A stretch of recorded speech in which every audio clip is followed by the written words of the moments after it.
Today we're going to be working on a particularly tough area to work on. So this is called the cervico-thoracic junction. So we don't like to say it, but sometimes it's where people get a little hump. That can be for a variety of reasons. But in this scenario, we're trying to get extension in this area. So junctional areas, thoracolumbar junction, cervicothoracic, tend to be areas of a little more common dysfunction just because we're changing the planes of motion that the spine moves in. So it's basically, like, again, it's a junction. It has to do a little bit of both, so it tends to get sticky. So in this area, we see a lot of extension and rotation should be occurring from the lower cervical spine. Very tough area to work on yourself because it's kind of trapped in the valley of your shoulder blades, and a foam roller is just too big. So we grab one of these double lacrosse balls or these little peanuts. You can tape two lacrosse balls together. Two tennis balls might be a little too squishy. But also, if you're limited here, we can just show how we can use the wall to start. So we use this, and we're going to put this right in that spot. So you kind of have those two most prominent spinous processes there. That's where we're going to put this. So now here's the setup, though. So if you look at my low back, I want to take that gap out of there so you can't see daylight. I want to get flush. That's going to be a little pelvic tuck. Another tip on this: tilt my pelvis a little bit. That's going to get me flush to the wall.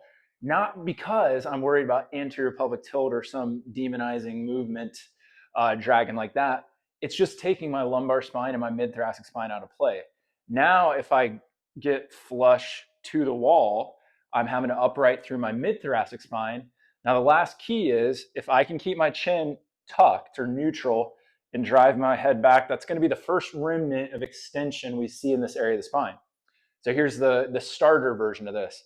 If I try to go back through this position and I see my low back peel up against or off the wall, I tend to point my chin up in the air like CPR.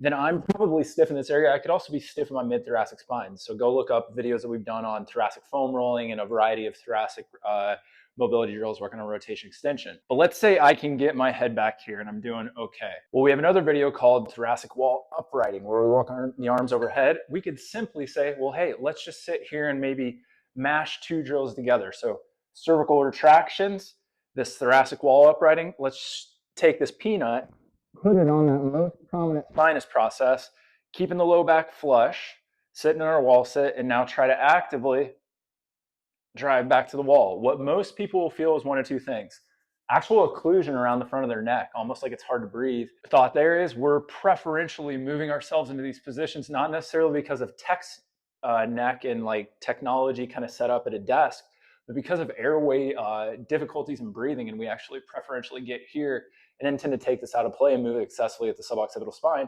which is the second place people will feel this, is a slight stretch at the base of your skull. So again, low back flush, peanuts at that area right there.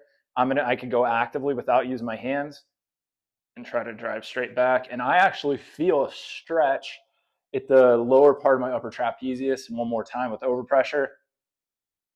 And that is our CT junction extension drill. So try it on your own.